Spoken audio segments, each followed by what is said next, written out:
For all of you for your commitment to make this new year Mangal Shobha Yatra successful. Trust me, it's not easy. Trust me, I know how hard it is to do this kind of events. So much logistics, so much commitment. You have young kids, you left them home or somebody's house, you have to cook for them, and still you took out the time to show your culture. I bow down to all of you.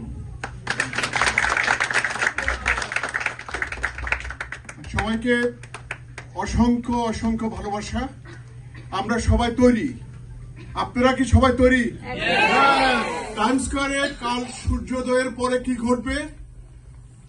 বাঙালির সবচেয়ে মননশীল, সবচেয়ে বড় যেই উৎসব, সেই উৎসবটি আমরা সকলে মিলে সারা পৃথিবীতে আমি মহিতুল তাপসের মাধ্যমে এই আগামীকালের যে এই ঘটনাটি ঘটবে তার মুখ থেকে শুরু করে আমরা সেই প্রস্তুতির খবরটি জানাতে চাই।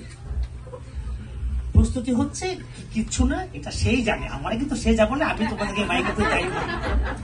হোপফুলি কালকে 9টার মধ্যে আমাদের ওয়েদার ভালো হবে। অ্যাজ অফ রাইট নাও আমরা হোপফুলি সময় মতো আমরা অনুষ্ঠান স্টার্ট করতে পারবো।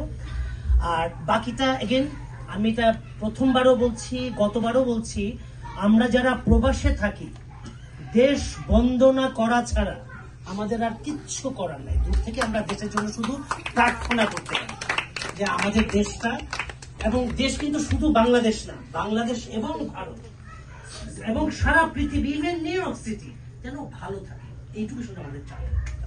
সারা পৃথিবীর বাঙালির কাছে আমরা টাইম স্কয়ার থেকে জানান দেব সঞ্জিতা খাতুন, যিনি আমাদেরকে আলোর পথ দেখিয়েছেন, তাকে স্মরণ করে আমরা আগামীকাল তার স্মৃতির উদ্দেশ্যে সারা পৃথিবীর বাঙালিদেরকে শুভকামনা জানিয়ে আমরা শুরু করব। আপনারা সকলে, সারা পৃথিবীর বাঙালি, আপনারা সবাই একত্রিত হবেন টাইম স্কয়ারে। ধন্যবাদ।